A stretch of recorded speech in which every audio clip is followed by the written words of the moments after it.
कि बाबा जो महिलाएं हैं जो बोल नहीं पाती, डरती है, ये छोड़ो, कोई अगर समझो डिपार्टमेंट का ही सीनियर ऑफिसर है, उसके घर में कुछ हो रहा है या बहू को तकलीफ हो रही है, वो कोई मिनिस्टर है, मंत्री है उसकी, तो ये बहुएं डरती है कि बाबा नहीं, ये मैं नहीं कर सकती क्योंकि मुझे ये लोग जीने नहीं देंगे। तो ऐसे टाइम पे कोई तो हो डिपार्टमेंट का या महिला आयोग। अब महिला आयोग का काम तो मैं बोलना चाहूंगी कि महिला आयोग का काम 50% भी नहीं है। मुझे बुलाया पत्ती खेलने को, मैंने तो कभी पत्ती खेला नहीं आपके साथ। नहीं बोला वो ऐसा है वैसा, हम सब बैठे यहाँ पे, लेडीज भी है सब आओ। मेरा दिमाग खराब हो गया। 25 के 35 वार किए छोटे बच्चे, और वो मैंने मेरे आंखों से देखा था। उसने कोयते से मारा था, और मैंने, और उसमें उस घर में उसका भाई अपंग। अच्छा। मतलब जो अभी वो मेरे ख्याल से फुटबॉल और बास्केटबॉल खेलती थी, मुझे अभी याद नहीं आ रहा है, पर उनकी इच्छा ये थी कि ये बड़ी बन के यही घर चलाएंगे। तो ऐसे हालत में उसके माँ बाप के आंसू देखने के बाद ऐसा लगा हम कितने कमजोर हैं, कुछ नहीं कर पा रहे। आप कोरेगांव पार्क से जाओगे ना शाम को, तो शॉर्ट्स में, मिनी स्कर्ट्स में, लो कट में ऐसे सब लड़कियां खड़ी रहती, लोग घूम के देखेंगे ये ऐसे ऐसी लड़कियां हैं, बोलते ऐसा होता है। नहीं, साड़ी वाली शिक्षिका, काम वाली बाई, उनको भी नहीं छोड़ते ना। That is mentality.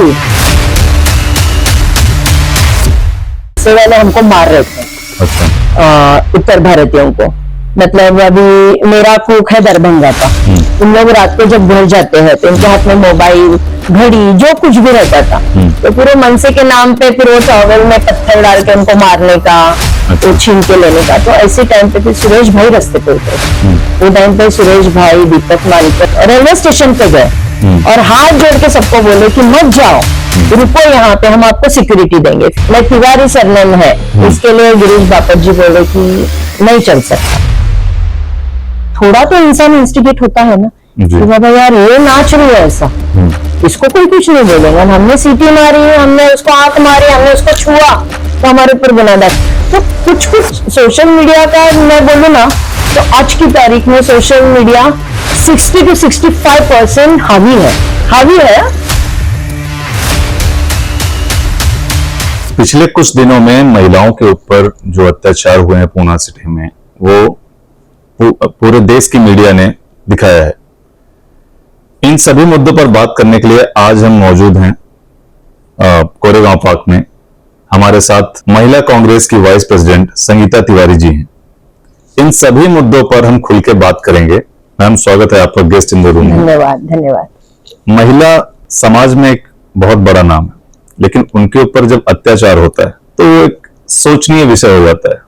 कितनी सुरक्षित हैं पुणे में महिलाएं आपके हिसाब से? देखिए, ऐसा बोल नहीं सकते कि कितनी सुरक्षित है और कितनी सुरक्षित नहीं है, क्योंकि ये तो आदमी की मेंटालिटी पे है, जो दिमागी विकृति है कि बाबा, अभी कहीं बोला जाता है नहीं उसने कम कपड़े पहने थे, पर साड़ी वाली औरत के ऊपर भी बलात्कार होते हैं, उसको भी अब्यूज किया जाता है। छोटी बच्ची, मतलब नन्ही सी बच्ची को भी नहीं छोड़ा जाता है। और आजकल मेनली मैंने जितना आपने भी देखा होगा कि स्कूल की बच्चियां कि जो बोल नहीं पाती या कुछ समझ नहीं पाती, ऐसी लड़कियों के ऊपर अत्याचार हो रहे ताकि वो बाहर ना आए, करने वाला कौन है। तो स्कूलों में या अपनी गलियों में या घरों में जो बच्चियों के साथ या महिलाओं के साथ या अपने कॉलेज की स्टूडेंट्स है, मतलब यहाँ तक टीचर भी एक विकृति से ग्रस्त है। तो जब तक ये लोगों को कड़ी से कड़ी सजा नहीं होती, तब तक मुझे नहीं लगता पुणे क्या, महाराष्ट्र क्या, कहीं भी लड़कियां या हमारी बेटियां, हमारी माएं सुरक्षित नहीं है। जी, पुणे पुलिस फोर्स ने काफी एक्शन भी लिया है। उनकी तरफ से आपको लगता है ऐसा कुछ चूक है या और कुछ सुधारने की आवश्यकता है? तो डेफिनेटली कैसे होता है कि जब किसी high standard, high profile case आता है, वो टाइम पे वो लेडी या वो हमारे पास जब आती है, मेरा खुद का एक गुलाबो गैंग है, तो हम लोग महिलाओं की जितनी भी तकरार रहती जो रहते हम जाते हैं वहां पे पूछते, तो उनका कहना ये रहता है कि नाम नहीं आना चाहिए। अभी नाम नहीं आना चाहिए तो वो भी चलो, पर एक ऑफिसर, लेडी ऑफिसर ऐसी ही चाहिए कि जो सही में उधर उसकी माँ बन के, बहन बन के उसके साथ बात करे। एज ए पुलिस ऑफिसर बोल के नहीं आना चाहिए। तो वो हम लोगों ने वैसे एक लेटर अमितेश कुमार जी को, सीपी साहब को भी हमारी गुलाबो गैंग की तरफ से दिया था कि बाबा जो महिलाएं हैं जो बोल नहीं पाती, डरती है, ये छोड़ो, कोई अगर समझो डिपार्टमेंट का ही सीनियर ऑफिसर है, उसके घर में कुछ हो रहा है या बहू को तकलीफ हो रही है या कोई मिनिस्टर है, मंत्री है उसकी, तो ये बहुएं डरती है कि बाबा नहीं, ये मैं नहीं कर सकती क्योंकि मुझे लोग जीने नहीं देंगे। तो ऐसे टाइम पे कोई तो हो डिपार्टमेंट का या महिला आयोग। अब महिला आयोग का काम तो मैं बोलना चाहूंगी कि महिला आयोग का काम 50% भी नहीं है, मैं जितना देख रही हूँ, क्योंकि जितने महिलाओं पे अत्याचार हो रहे वो टाइम पे जिस हिसाब से उन्होंने आना चाहिए महिला अध्यक्ष। आपको कहाँ पे लग रहा है, कहाँ चूक हो रही है महिला आयोग से? देखिए, अभी एक दो जो केसेस हो गए आत्महत्या के, हुंडाबड़ी, दहेज के लिए जो केसेस हो गया, उसके बाद में आप 8 दिन के बाद एक्टिव होते हैं महिला आयोग। इमीडिएट तुमको अगर 6 महीना पहले अर्जी आया है कि मुझे ससुराल से तकलीफ है, मेरे को ये लोग तकलीफ दे रहे, तो वही टाइम पे आपने पुलिस को बोल के एक मीटिंग लगवाना चाहिए, वो लेडी को मिलना चाहिए, उनका लेटर जाता है, फिर वो जो प्रोसेस है महिला आयोग का वो बहुत लेंदी है, उतना लेंदी नहीं होने चाहिए। इमीडिएट एक्शन, मतलब महिला आयोग के पास अभी समझो पूना में, मैं कोरेगांव पार्क में रहती, कोरेगांव पार्क पुलिस स्टेशन में एक दहेज का 2 केस आया। वो 2 केस आने के बाद 15 दिन तो वो बेचारी चक्कर मारेंगी, फिर महिला आयोग के यहाँ फोन करेंगे, जाके मुंबई में कहेंगे। कुछ तो ऐसा एक्शन होना चाहिए कि इमीडिएटली, अभी मेल है, मेल तो इमीडिएट तुमको जाता है कंप्लेन। तो पुलिस भी बहुत ठंडी रहती है, फिर अभी इसका बंदोबस्त है, गणपति का है, बाद में देखेंगे, ऐसा करके नहीं चलता ना। अगर एक आधा वो खराब टाइम है तो तुम्हारा गणपति तो हो जाएगा, पर वो लेडी सुसाइड कर लेंगी या उसको जला डालेंगे या उसको मार डालेंगे, व्हाटएवर इट इज। तो ये रोकने के लिए ना महिला आयोग शुड बी एक्टिव। उन्होंने इतना इमीडिएट कार्रवाई करनी चाहिए ना कि लोगों को ऐसा लगना चाहिए कि बाबा हाँ, वो ऐसे लड़कियों को लगना चाहिए नहीं, महिला आयोग मुझे न्याय दे रहा है। पर ऐसा दिख नहीं रहा है। अभी आपको तो मतलब जर्नलिज्म में तो मालूम रहेगा कि क्या चल रहा है, कितने केसेस ये हो रहे हैं। पर मैं चाहूंगी कि महिला आयोग का काम भी जरा ज्यादा तत्परता से होना चाहिए, तो न्याय मिल सकेगा। संगीता तिवारी की अगर हम बात करें तो एक राजनीति में आप एक बहुत बड़े चेहरे का नाम है, इस हिसाब से देखा जाए तो मतलब राजनीति क्यों आपने चुना?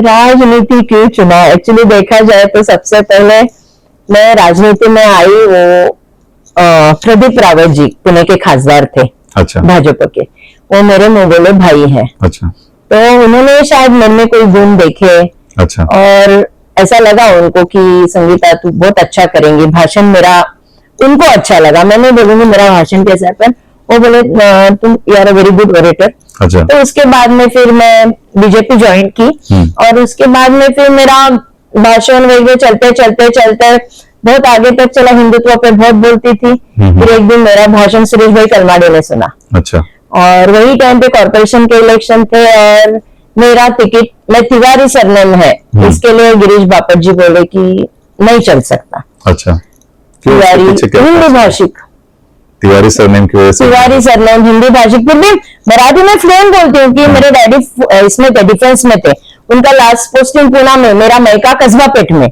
तो मेरा अहिल्या देवी हाई स्कूल में, मॉडर्न कॉलेज में एजुकेशन हुआ, तो मेरे पास में सब जोशी कुलकर्णी बापट ही थे, तो मेरा मराठी एकदम फ्लुएंट है, कोई बोलेगा ही मैं उत्तर भारत है। मेरा मैके का सरनेम शर्मा है और ससुराल का तिवारी। तो ऐसा नहीं था, पर फिर भी वो बोले नहीं तिवारी नाम नहीं चलेगा संगीता। मेरा फाइनल हो गया टिकट, मतलब सुनील कांबळे, श्रीनाथ भिमाले और मैं, ऐसा हमारा प्रभाग। मेरा पहला घर भवानी पेट में था, टिम्बर मार्केट में। अच्छा।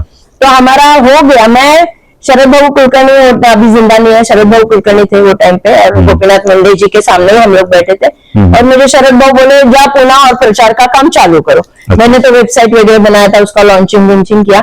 आधे रास्ते में आए तो मेरे को शरद बाबू कुलकर्णी का फोन आया, संगीता तेरा टिकट कट। मेरा क्यों? बोले नहीं, वहां पे एक लेडी है जेड़े बनकर बोल के उसको दे रहे। अच्छा।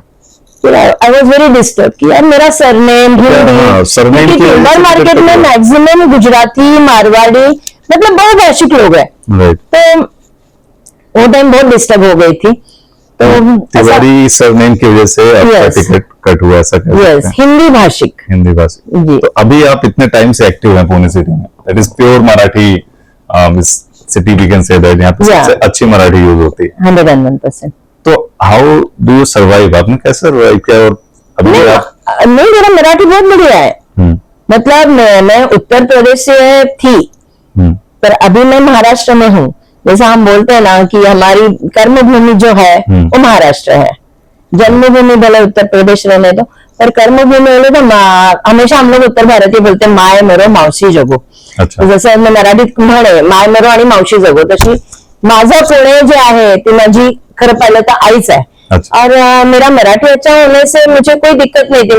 मैं हिंदी में स्पीच दे सकती हूँ, मराठी में दे सकती हूँ, बल्कि हिंदी से ज्यादा मराठी पे मेरा ज्यादा ये है, वजन है कि मैं मराठी में ज्यादा, क्योंकि मेरा पूरा एजुकेशन मराठी में हुआ। अहिल्या देवी मराठी शाला, मॉडर्न कॉलेज में तो सब मेरे महाराष्ट्रियन फ्रेंड्स ही थे, तो मेरा मराठी में बहुत अच्छे से एजुकेशन तो हुआ। जैसा कि आपने बताया कि स्टार्टिंग में आपने बीजेपी से एक्टिव हुए और उसके बाद चेंज टिकट किया। नाकारा गया, उसके बाद में फिर मेरा दूसरा ट्रैवल था राष्ट्रवादी। अच्छा। अन्ना थोरात जी वो टाइम अध्यक्ष थे, अन्ना थोरात बोले आप हमारे यहाँ आओ और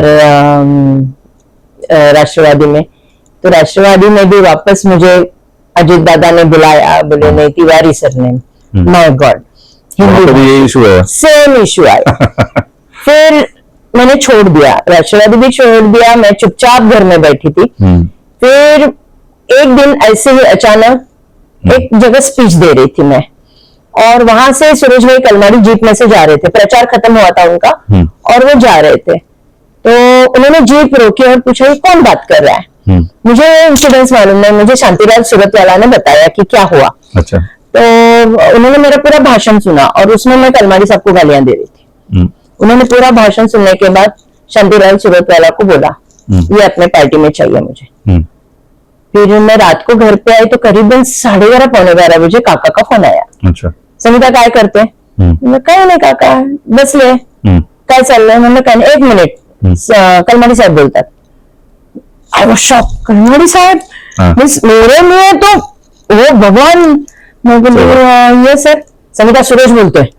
बोला हाँ सर, कल तुम विलासराव देशमुख के सामने और प्रभा राव के सामने कांग्रेस में आ रहे हो।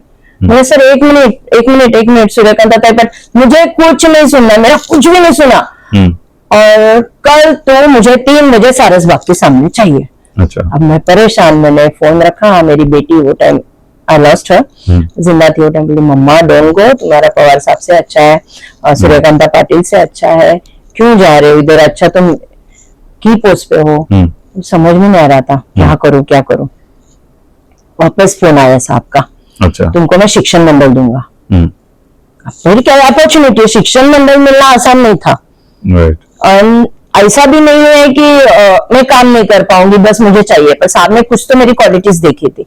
तो देन आई सेड ओके, मैं सबको बोली, मैंने सूर्यकांता ताई पाटिल को फोन किया, वो पाटिल ताई बोली सोच तू कुछ करेंगे तेरे लिए। मैंने ताई टिकट तो मेरे को मना कर दिया, अब क्या करेंगे, कोई प्रॉमिस भी नहीं है। तो मुझे जब सुरेश भाई बोल रहे कि तेरे को शिक्षण मंडल देता हूँ, और सुरेश भाई जो प्रॉमिस करते थे वो निभाते थे।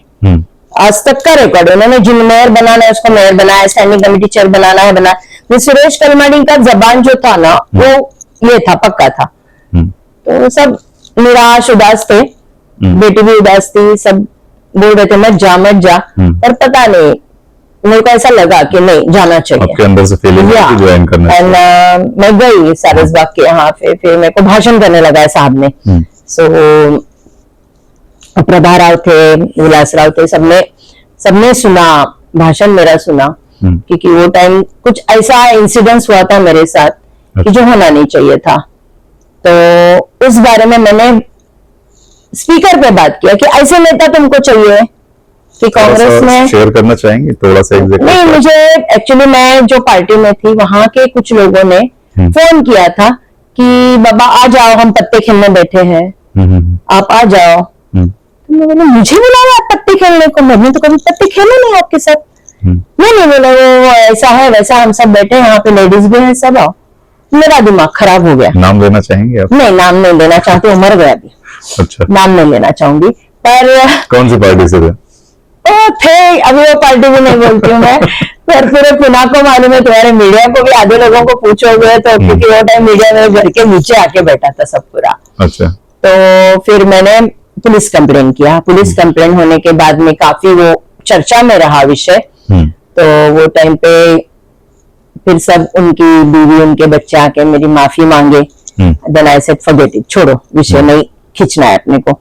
और वो खुद जिसके फोन पे से फोन आया था उससे फोन ही नहीं किया था।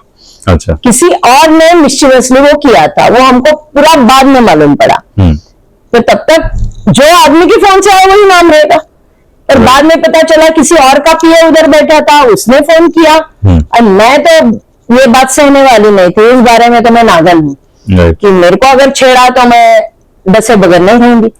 फिर मैंने पूरा पुलिस पर मैंने कंप्लेन पीछे नहीं दी। मेरे को ऊपर से सेंट्रल से भी लोगों ने फोन किया उनके बारे में कि पार्टी का बदनामी हो रहा है। मैंने नहीं, आज तुम मुझे फोन करे कल किसी और को करेंगे। आज मैं 2-3 बच्चों की माँ हूँ, छोटी छोटी बेटियां आती हैं जो युवती में काम करती है, तो आप उनके साथ भी ऐसा करोगे? तो पहले से ही मेरा एक जो ये था जुनून था कि नहीं बाबा, हम ये अन्याय चुप नहीं बैठूंगी मैं। मुझे बहुत लोग बोले चुप बैठ, मतलब क्या बोलेंगे?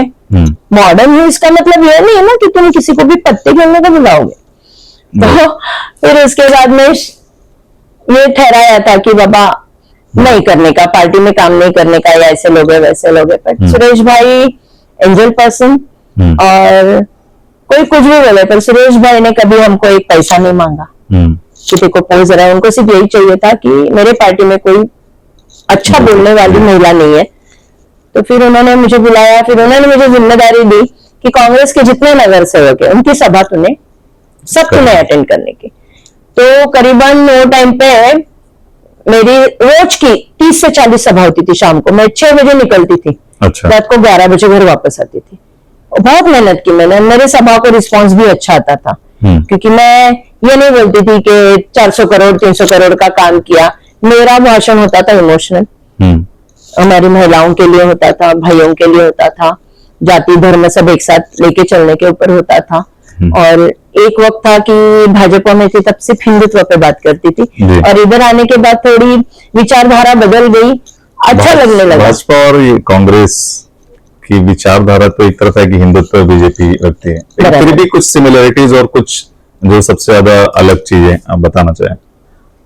बीजेपी में मैंने एक देखा कि भारतीय जनता पार्टी में काम करते वक्त मुझे एक आनंद यह मिलता था कि जो सीनियर, मतलब मैं प्रदीप रावत मेरे बॉस थे वो टाइम पे, he was Pune city president. अच्छा। बाद में वो खासदार भी बने।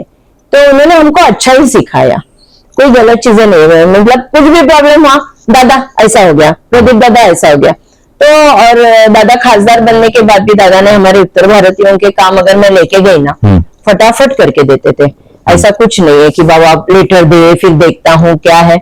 हम लोग बाबा ये करो वो करो। वैसे तो पहले सबसे पहले उत्तर भारत में जाने वाली ट्रेन जो है वो सुरेश भाई ने चालू किया। अच्छा। पर यूपी वालों के लिए जो भी अड़चने थी, राशन कार्ड से लेके जो है ना, वो टाइम दादा रावत ने, प्रदीप रावत ने बहुत मदद किया। अच्छा। और कलमाड़ी साहब ने ट्रेन चालू करने के बाद जब मनसे वाले हमको मार रहे थे, अच्छा, उत्तर भारतीयों को, मतलब अभी मेरा कुक है दरभंगा का, इन लोग रात को जब घर जाते हैं तो इनके हाथ में मोबाइल, घड़ी, जो कुछ भी रहता था। तो फिर वो मनसे के नाम पे फिर वो टॉवेल में पत्थर डाल के उनको मारने का, अच्छा। वो छीन के लेने का। तो ऐसे टाइम पे फिर सुरेश भाई रास्ते पे उतरे।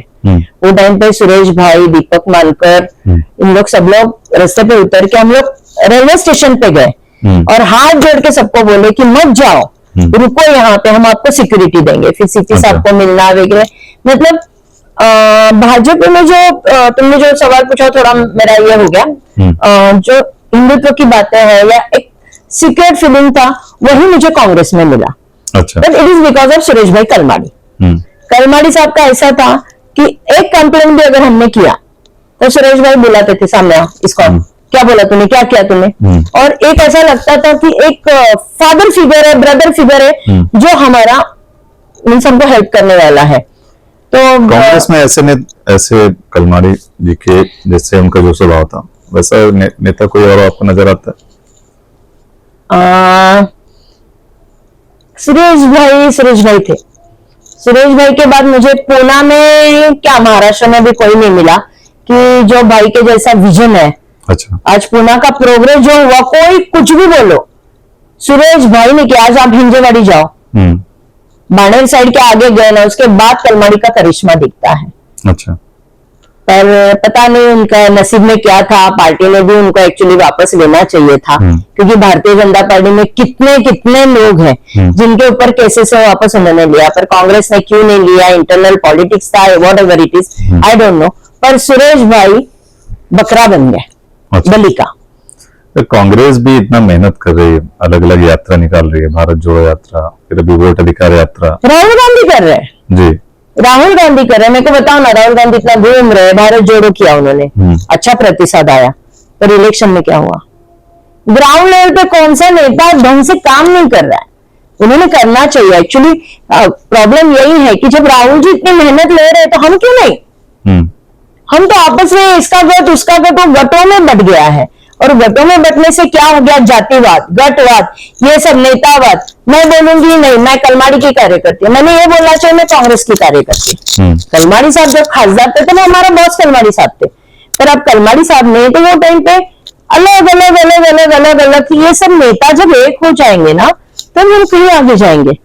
अभी तो कॉर्पोरेशन करीब आया है। जी, आपको लगता है कि कांग्रेस इसमें अच्छा प्रदर्शन कर पाएगी? पता नहीं, अभी कुछ चेंजेस, रिशफलिंग बहुत जरूरी है, पर पता नहीं रिशफलिंग नहीं हो रहा है। रिशफलिंग किन मुद्दों पे होना चाहिए? सभी अध्यक्ष बोलो या जो तुम हमारे ऊपर ऑब्जर्वर देते हो, तो ऑब्जर्वर ऐसा होना चाहिए। इन लोग ऑब्जर्वर हमको कहां से भेजते हैं? South India, north India. उनको क्या मालूम महाराष्ट्र में क्या है? जो पुणे शहर अध्यक्ष समझाएगा।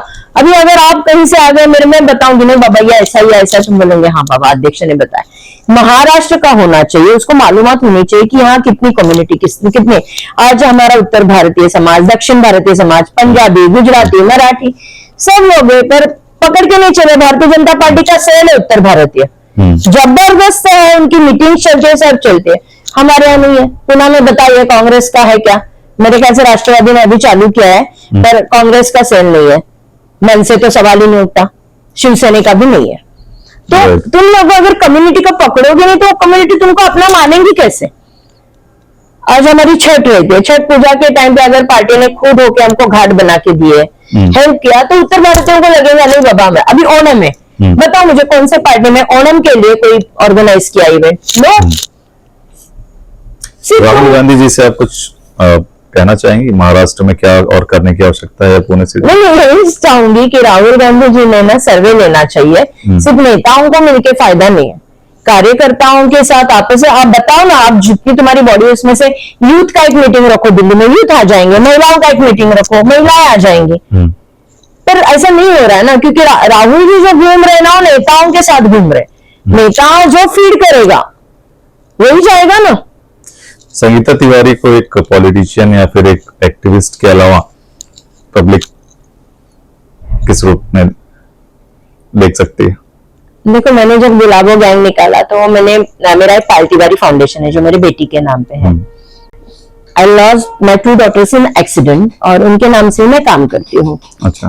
तो मैंने जो देखा कि उसको पायल महाराष्ट्र प्रदेश NSUI की जनरल सेक्रेटरी थी। अच्छा। और बहुत काम करती थी। जब मतलब मनसे वाले भी मार रहे थे उत्तर भारतीयों को, वो टाइम पे वो अकेली बसेस रोकती थी, हमको डर लगता था बेटा तो ऐसा मत कर, पर वो बहुत डायनामिक थी। और उसका ये था मम्मी लड़कियों को हेल्प करना, तुम बाकी करो, राजकारण छोड़ दो, सोशल एक्टिविटी लो, और उसमें तुम महिला लड़कियां जिनको दिक्कतें है, प्रॉब्लम है, किसी को अडॉप्ट करना है, किसी को फाइनेंशियल प्रॉब्लम्स है, पढ़ना लिखना, तो वो टाइम पे मैंने वो टाइम शिक्षण मंडल अध्यक्ष होने से मैंने काफी चीजें की लड़कियों के लिए। ई लर्निंग स्कूल चालू किए, करीबन मेरे टेन्योर में 4 से 5 ई लर्निंग स्कूल चालू किए। फिर हम लोगों ने ई टैब आते थे, ऐसे बड़े ई टैब आते थे, तो वो ई टैब हम लोगों ने ताड़ीवाला रोड का स्कूल है, कस्तूरबा गांधी स्कूल है, ऐसे स्कूलों में, सब स्कूलों में वो ई टैब बांटे जो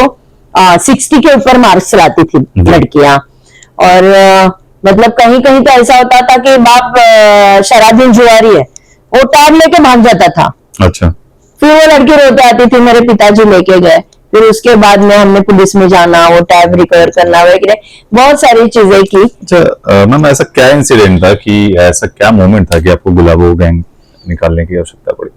गुलाबो गैंग जो टाइम पे पुणे में जो सामूहिक बलात्कार और एक इसमें बब्बे घाट में जो इंसिडेंस हुआ, तो उसके बाद में हम लोगों ने सोचा कि हम क्यों ना, पुलिस तो ठीक है, हम भी पुलिस के साथ, हम कोई ऐसा गैरकानूनी काम नहीं करेंगे कि जाके उसको मारेंगे पकड़ेंगे। और एक बच्ची मतलब 16 साल की यश लॉन्स के यहाँ उसका जो पीछे लगा था लड़का, और एक तरफी शायद था वो। अच्छा चलो एक तरफी भी नहीं रहेगा, उसने बाद में साबित किया, मेरे से बात करती थी, बाद में मेरे को छोड़ दिया, वॉट एवर इट इज। उसने करीबन उसके ऊपर 25 के 35 वार किए थे, छोटी बच्ची, और वो मैंने मेरे आंखों से देखा था। किस चीज से मारा? उसने कोयते से मारा था। और मैंने, और उसमें उस घर में उसका भाई अपंग। अच्छा, मतलब जो अभी वो मेरे ख्याल से फुटबॉल और बास्केटबॉल खेलती थी, मुझे अभी याद नहीं आ रहा है, पर उनकी इच्छा ये थी कि ये बड़ी बन के यही घर चलाएंगे जी। तो ऐसे हालत में उसके माँ बाप के आंसू देखने के बाद ऐसा लगा हम कितने कमजोर हैं, हम कुछ नहीं कर पा रहे। पुलिस ने पकड़ा इमीडिएट उसको, फिर उसके बाद में एक ये हुआ, सामूहिक बलात्कार का भी केस हो गया। वो देखने के बाद ऐसा लगा कहीं ना कहीं कुछ प्रॉब्लम है, हम मिले तो सही, कैसे निकालेंगे, कौन अपने पास आएगा। पुलिस के पास जाने को लड़कियां डरती, क्योंकि अगर घर पे बताए तो घर वाले बोलते क्लास बंद कर, मत जा कॉलेज, रह घर पे। तो ये सब टेंशन से बचने के लिए लड़कियां चुपचाप बैठती हैं। फिर वो रेलवे पुलिस क्वार्टर का भी आपने किस्सा सुना रहेगा कि वो उतरी वहां पे, और पुलिस ही, रेलवे पुलिस ही उसको लेके गया। ये चीजें बहुत बढ़ रही थी वो टाइम। रिक्शा वाला, स्टेशन से बाहर आने के बाद रिक्शा वाला, तो कैसा हम लोग बोलते हैं ना कि लोग इतने हैं, पुलिस फोर्स कम है। रात को जितनी कितनी लेडीज घूमती मुझे मालूम नहीं, जो पुलिस बातमी देती है कि इतने घूमते उतने, पर इवन मैं भी अभी कोरेगांव पार्क में घूमती हूँ ना, मुझे जेंट्स पुलिस ही घूमते हुए देखते रात को पेट्रोलिंग को, बहुत कम लेडीज दिखती है मेरे को पुलिस की। अभी उनके पास क्या रिकॉर्ड है मुझे नहीं मालूम, पर महिला पुलिस बहुत कम है अपनी तरफ। और वो देखने के बाद मैंने सोचा कि जो बड़े बड़े, एक बड़ी केस आई, मैं नाम नहीं बताऊंगी, पर वो डिपार्टमेंट का आदमी था, बहुत बड़े ओहदे पे रिटायर हो गया, और उसके घर में वो बहू को टॉर्चर कर रहा था, क्योंकि उसका बेटा बिजनेसमैन था, वो सरिका टूर पे रहता था। कहाँ की घटना है, मतलब कौन सा की है? अच्छा, तो उसने मुझे फोन किया कि ऐसा ऐसा है, पर मेरा नाम नहीं आना चाहिए क्योंकि मेरे ससुर बड़े पोस्ट पे थे। अच्छा, और वो मुझे जीना मुश्किल कर देंगे, और मेरे माँ बाप भी। आप बता सकते हैं थोड़ा सा? वो डीसीपी थे। डीसीपी? और रिटायर्ड, पर बहुत ही विचित्र आदमी था वो। और मैं उनको जानती थी क्योंकि जब मैं पोस्ट पे थी that time he was DCP. Okay. तो जब उसने हमारे पास ये सब बोला कि ऐसा ऐसा मेरे को तकलीफ है, ये है वो है, तो मैं बोले, अपने पति को बोला, तो बोले यहाँ पर वो बिलीव नहीं कर रहे, मेरे पापा ऐसा नहीं है, पुलिस में थे, न्याय देते थे, वैसे नहीं है। पर बोले वो कुछ नहीं, किचन में वो रहेंगी तो पीछे जाएंगे, हाथ रखेंगे कंधे पे, वो खाना खाने बैठी तो पीछे से आके झुक के बात करेंगे, तो उसको वो लैपटॉप पे बैठी रहेंगी तो वो पीछे आके खड़े हो जाएंगे। तो मेरे को ऐसा ये हो रहा है कि कुछ तो उनके दिमाग में चल रहा है। और उसके बाद में एक दिन शायद कोई घर में नहीं रहते, उन्होंने मिसबिहेव किया, तो वो भागते भागते घर से बाहर निकल गए, माँ बाप को फोन की, माँ बाप आए, उसको लेके गए। तो उसके बाद में बोला कि मैं कुछ नहीं कर सकती क्योंकि इनकी पहुंच ऊपर तक है। अच्छा, मंत्री तक इनके दोस्त थे, तो मैं कुछ नहीं कर सकती। पर वो टाइम पे हम लोग वो डीसीपी साहब को मिले, साहब भी नहीं बोलना चाहिए, पर उनको मिले तो मैंने बोला, सर देखो मैं तो नाम डिस्क्लोज कर दूंगी, या तो इनको घर अलग से लेके दो। लिटरली उनके हाथ में पानी का ग्लास था ना, ऐसा ऐसा होने लगा। एक बार उन्होंने बहू की तरफ गुस्से से देखा ना, बोला अभी भी हमको साहब बोल रहे ला, ये अगर नजर आपने दिया ना उनको ऐसा, तो मला मेरी जितनी अभी बाहर लेडीज खड़ी है ना गुलाबो गैंग की, वो छोड़ेंगे नहीं आपको। फिर उन्होंने दूसरा फ्लैट था वो बेटे को दिया, वो शिफ्ट हो गए। अच्छा। और आपको खराड़ी में एक आईटी पार्क है। अच्छा। वहां से एक लड़की का फोन आया, लड़की का फोन आया, बोले ताई मुझे मदद चाहिए। बोला क्या करना है मदद? बोले तो बोला ऐसा ऐसा है। बोला पुलिस कंप्लेन क्यों नहीं करती? बोले नहीं कर सकती, इज माय बॉस, मेरा जॉब जाएगा, और मेरे माँ बाप इसमें है, यूपी में है, उनका क्या करूं मैं, उनको पैसा कैसे भेजूं? बोला ठीक है, फिर अभी एक काम कर, हम कल ऑफिस पे आते तेरे, और उसका बंदोबस्त करते। मैंने सब लेडीज को बोल दिया, अपने को मारना बिरना नहीं है। अच्छा, सिर्फ उधर जाके लाठी है हमारे पास में, वो लाठी लेने का, उसको घुंघरू है, मुझे लाठी दिखा तो घुंघरू है, वो लेके जाके सिर्फ खड़ा रहने का उसके टेबल के बाजू में, कोई कायदा तोड़ने का नहीं, कुछ नहीं कुछ नहीं, सिर्फ वो लाठी लेके घुंघरू से बजाते रहने का और चलाने की वो लाठी।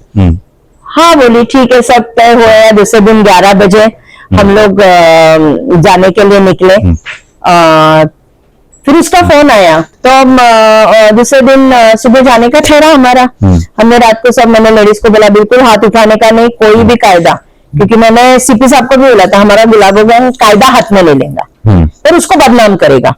अगर समझो एक आधा लड़का छेड़खानी करता है तो उसके दरवाजे में बैठेंगे हम लोग 1 घंटा, आगे बच्चे को पूछेंगे क्या है, इनका बेटा छेड़खानी करता है, तो वो एरिया में उसको बदनाम करेंगे। और उन लोगों ने बायकॉट करने का कि ऐसा लड़का हमको नहीं चाहिए। इसके लिए सिर्फ वो लकड़ी और वो घुंघरू ये हम लोगों ने बनाया था कि जिससे हम ना मारेंगे, ना काला लगाएंगे, ना कुछ करेंगे, उसको तकलीफ नहीं देंगे। तो उसी हिसाब से हम लोगों ने वो किया था। दिखाओ, ये है, तो ये सिर्फ हम लोग जहाँ रहते हैं वहां पे ऐसा करना, ये सब। अब 15-20 जन अगर ऐसा घुंघरू बजाएंगे तो आजू बाजू के आके रुकेंगे, गुलाबी ड्रेस गुलाबी साड़ी पहनेंगे। तो ऐसा हम लोगों ने वो प्लान किया था। तो वो जो आईटी वाली लड़की थी उसने कैंटीन में जाने के फ्रेंड को बोली आज देख बॉस की मजा। अच्छा। बोली क्या कर रहे, बोले उन्हीं के गुलाबो गैंग बोल के है, उनको मैंने फोन किया था, वो आज आ रहे। फिर अभी वो लड़की ने उसको बता दिया आज तेरी खैर नहीं, बॉस को अलर्ट हो गया, वो अलर्ट हो गया और विदिन 1 आवर उसका ट्रांसफर बेंगलोर। और हम लोग यहाँ से निकले सुबह, मैंने फोन किया, बोला प्रीति हम लोग आ रहे। आंटी उसका ट्रांसफर हुआ। मैंने कैसे ट्रांसफर हुआ? बोले नहीं, मैंने तुम्हें किसी को बताया क्या? बोले हाँ मेरे एक फ्रेंड को बताया। बोला रुक आ रही मैं ऑफिस में। तो लड़के को बोला, बोला क्या हो गया? बोले नहीं मैंने बोल दिया उनको कि अब तो सुधर, नहीं तो तेरा कुछ सच नहीं साथ होने वाला है ऐसा। मतलब क्यों बोला? बोले नहीं मतलब मैंने उसको धमकी देने के हिसाब से बोला, क्योंकि उसने मेरे को भी तकलीफ दी थी कि अब तेरी खैर नहीं। तो ये फायदा ही हुआ, चलो गया वो बेंगलोर, पर वो फायदा ही हुआ कि वो जो टेंशन में थी, मतलब उसके लिए हवा था। वो बोलती थी मैं जब काम करती थी लैपटॉप पे, ये पीछे से आता था कुर्सी पे और वो कुर्सी ऐसी कर करके झुकता था। तो कभी मैडम मेरा लोग टी शर्ट रहता है, कुछ रहता देखा गया एक्चुअली कि बहुत सारे जो ऐसे एरिया मतलब काम करने की संस्थान है वहां पे बहुत सारे ऐसे कहीं भी कम नहीं है। महापालिका से लेके कहाँ या ऐसे नीच रास्ते सब जगह रहते। ये प्रवृत्ति है, मतलब ये तुम नहीं बोल सकते कि नहीं बाबा वो अभी आप कोरेगांव पार्क से जाओगे ना शाम को तो शॉर्ट्स में, मिनी स्कर्ट्स में, लो कट में ऐसे सब लड़कियां खड़ी रहती, लोग घूम के देखेंगे ये ऐसे ऐसी लड़कियां हैं बोल के ऐसा होता है। नहीं, साड़ी वाली शिक्षिका, काम वाली बाई, उनको भी नहीं छोड़ते ना। दैट इज मेंटालिटी, वो विकृति है, वो खत्म होनी चाहिए। नन्ही बच्ची वो मिनी स्कर्ट पहनती है, पर वो विकृति है। 4-5 साल के बच्चों पे अभी लोनावाला में हुआ, कल के परसों मेरे ख्याल से, अभी मैंने थोड़ा तो सामूहिक बलात्कार हुआ मेरे ख्याल से यूपी में या बेंगलोर में, मेरे को याद नहीं आ रहा है, उधर हुआ। तो जरूरी नहीं है कि उन्होंने मिनी स्कर्ट और जीन्स पहनने से नहीं वो इतना ये करते वो करते एक्सपोज करते। अरे ठीक है ना, पर तुम्हारे दिमाग में तो आना चाहिए तुम्हारी माँ बहने घर में है। कितने लोग हैं गुलाब गैंग? हम लोग 10 जन है अभी। 10 लोग, 10 जन है। कहीं पे भी जरूरत पड़ी तो 10 हाँ, कौन जाने का एक साथ? गुलाबी कपड़े और डंडा। ऐसा कभी हुआ है कुछ कि आपको भी कुछ धमकी आई हो किसी पॉलिटिशियंस की तरफ से? फेसबुक पे आई, फेसबुक पे आई। ऐसा मेरे को, मैं बोली ना मेरे साथ जो एक फोन का इंसिडेंस हो गया ना, उसके बाद मेरे को जल्दी कोई हाँ, पर फेसबुक पे आया था तो मैंने उसको जवाब भी दिया। वो टाइम पे ऑडियंस को बताइए ना थोड़ा सा। नहीं, हमने गुलाबो गैंग का ट्रेनिंग का एक वीडियो डाला था। अच्छा। कि कांग्रेस भवन के ग्राउंड में किया था। हमारे यहाँ लतेंद्र भिंगारे बोल के हमारा एक जूडो कराटे सिखाता है, कांग्रेस का पदाधिकारी भी है, तो वो क्लासेस लेता था। तो हमने वीडियो बनाया, हमको सिखा रहे थे कि लाठी काठी कैसे चलाने की बचने के लिए। तो हमने वो 1 मिनट का रील के जैसा वीडियो डाला तो व्यूअर काफी थे। फिर 1-2 दिन के बाद मेरे को किसी ने फोन किया, तो एक कमेंट पढ़ा के नीचे, मैंने क्या है मैं नहीं पढ़ती मला कमेंट, ट्रोल किया है क्या? ट्रोल तो पढ़ती नहीं मैं। नहीं बोले तो देखो तुम, धमकी है वो इनडायरेक्टली। फिर मैं गई नीचे वो कोई तो भी उसका अकाउंट फेक रहा होगा। अच्छा। क्योंकि पुलिस केस में कुछ निकला नहीं उसमें, तो उसमें उसने डाला था बड़ी शेरनी बन के घूमती है, एक दिन औकात दिखा देंगे। अच्छा। तो शेरनी है या बकरी है? अच्छा। तो मैंने किसी को दोष नहीं दिया था, मैंने किसी को आज तक हम लोग डंडे लेके घूमते पर मारा नहीं। तो बोले क्या है ये? फिर हम लोगों ने बात किया, 2-4 अधिकारियों से भी बात की, तो बोले ताबड़तोड़ कंप्लेन कर दे। कंप्लेन किया पर उसमें से कुछ निकला नहीं, वो कोई फेक अकाउंट था। सोशल मीडिया का कितना बड़ा रोल है लोगों का जो पॉइंट ऑफ व्यू है वो चेंज करने में? जो भी क्रिमिनल केसेस भी होते हैं उसमें हम कह सकते हैं कि सोशल मीडिया या इस चीजों का बहुत बड़ा रोल है। देखिए जितना क्राइम भी जो बढ़ रहा है ना, तो वो बिकॉज ऑफ सोशल मीडिया ही बोलूंगी मैं, क्योंकि सोशल मीडिया पे वो जो देखते तो आइडियाज आते हैं उनको। सोशल मीडिया में पॉर्न फिल्म्स बच्चे देख पाते हैं। मुझे याद है पहले हम लोग जब छोटे थे, now I am 58 years old, पर हम लोग जब छोटे थे ना, तो कोई भी एडल्ट पिक्चर आई तो उसका वो टाइम ये आता था, VCR आता था, वीडियो ही आती थी, कैसेट। तो हम लोग लेने को गए तो भी पापा साथ में आते थे, कहीं एडल्ट पिक्चर ना हम लेके आए। पर आज की तारीख में छोटा बच्चा ऐसा सब स्क्रॉल करते करते उसको पॉर्न फिल्म दिख जाती है। तो वो तो मतलब हम बिगाड़ रहे हैं ना, कोई ऐसा यही नहीं है। सोशल मीडिया पे भी जो अभी सीरियल देखो, सीरियल भी जो रहते हैं, सावधान इंडिया, क्राइम पेट्रोल, बहुत सारी चीजें बच्चे उसमें से लेते हैं।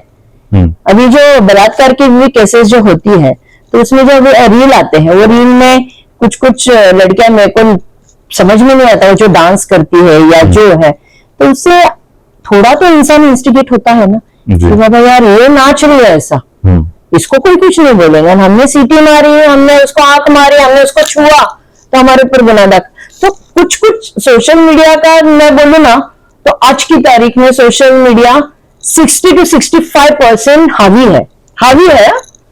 अच्छा कम ले रहे हम सोशल मीडिया से, बुरा बहुत ज्यादा ले रहे। कोई भी, अभी मुझे आपको बदनाम करना है, मैं कुछ भी बना के फेसबुक पे डालती हूँ और लोग पढ़ते हैं। तो उसके लिए ये होना चाहिए कि सही है या नहीं।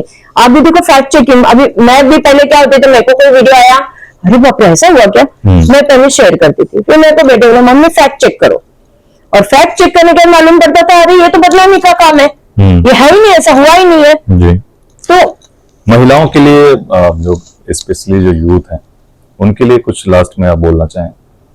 देखो मैं गर्ल्स के लिए, लेडीज के लिए यही बोलना चाहूंगी कि अपना पहला एक तो सेल्फ प्रोटेक्शन सीखना चाहिए। कोई भी तुमको अगर हाथ भी लगाने का, तुम्हारी इतनी ताकत होनी चाहिए कि तुम एक दूसरा हाथ पलट के उसको मारो। और जितना भी पुलिस के जितने भी नंबर्स है कि वो अपने पास होने चाहिए। दूसरी बात तो यह है कि रात बेरात, हम कितना भी पुणे सेफ है नहीं है, व्हाट एवर इट इज, पर रात को अगर 12-1 के बाद तुम अकेले 2 व्हीलर पे आ रहे हो, 4 व्हीलर तो भी सेफ है, तुम लॉक कर सकते हो, और 2 व्हीलर पे आ रहे हो तो प्रिकॉशन लेना चाहिए। भाई के साथ जाओ, बाप के साथ जाओ, दोस्त अपना है तो दोस्त का पहले देखो दोस्त कैसा है, सही है कि नहीं है। क्योंकि बहुत सारे केसेस ऐसे हुए कि दोस्त अपनी गर्लफ्रेंड को लेके जाता है और अपने दोस्तों से रेप करवाता है या उनकी फिल्म बनाता है। अभी कितने सारी चीजें तो आप देखे रहेंगे कि गर्लफ्रेंड बॉयफ्रेंड कहीं तो भी लॉज में जाते हैं, तो लड़का कहीं तो भी कैमरा बिठाता, फिर उसको ब्लैकमेल करता। वाडिया का केस आपने देखा, वाडिया के टाइम पे वो कितनी छोटी बच्चियां थी, पर उनको ब्लैकमेल करते क्योंकि उनके पास वीडियोज है, लड़कियां माँ बाप को बताती नहीं है।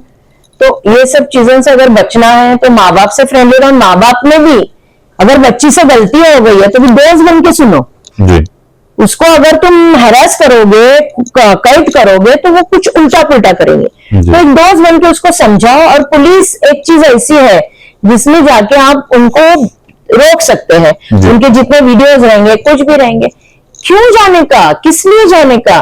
एक उम्र रहती है, तुम साथ में घूमो, एक दोस्त बन के घूमो, पर एक दोस्त कैसा है वो तुम्हारा कहीं कैमरा लगा है, किधर लेके जा रहा है, तो ये सब चीजें पूरी सावधानी बरतने की। हाँ, पूरी सावधानी की। तुम जब रिलेशन में भी किसी के रहते हो, बहुत सारे अभी लिव इन रिलेशनशिप में मर्डर्स हो रहे कि बाबा, मेन कोरोना के टाइम से मैं बताती हूँ फैक्ट कोरोना के टाइम पे क्या हो गया है, मोबाइल्स घर में, आदमी को टाइम पास नहीं था, लेडीज को भी टाइम पास नहीं, कितने सारे घर तो उद्ध्वस्त हो गए मोबाइल की वजह से। क्योंकि रात को देखो, मैंने देखा है, अभी हम खाने पे बैठे समझो, हर एक जन ऐसा रहता है,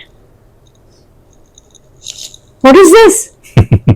उसके बाद में जब 5-6 लोग आते हैं, वो 5-6 लोग, उधर टीवी चालू रहेगा, वो 5-6 लोग अपने अपने इसमें चालू रहते, कोई गेम खेलता है, कोई व्हाट्सएप पे रहता है। और ऐसे टाइम पे आदमी सोचता है मेरी बीवी किससे बात करे, बीवी सोचते है मेरा आदमी किससे बात कर रहा है।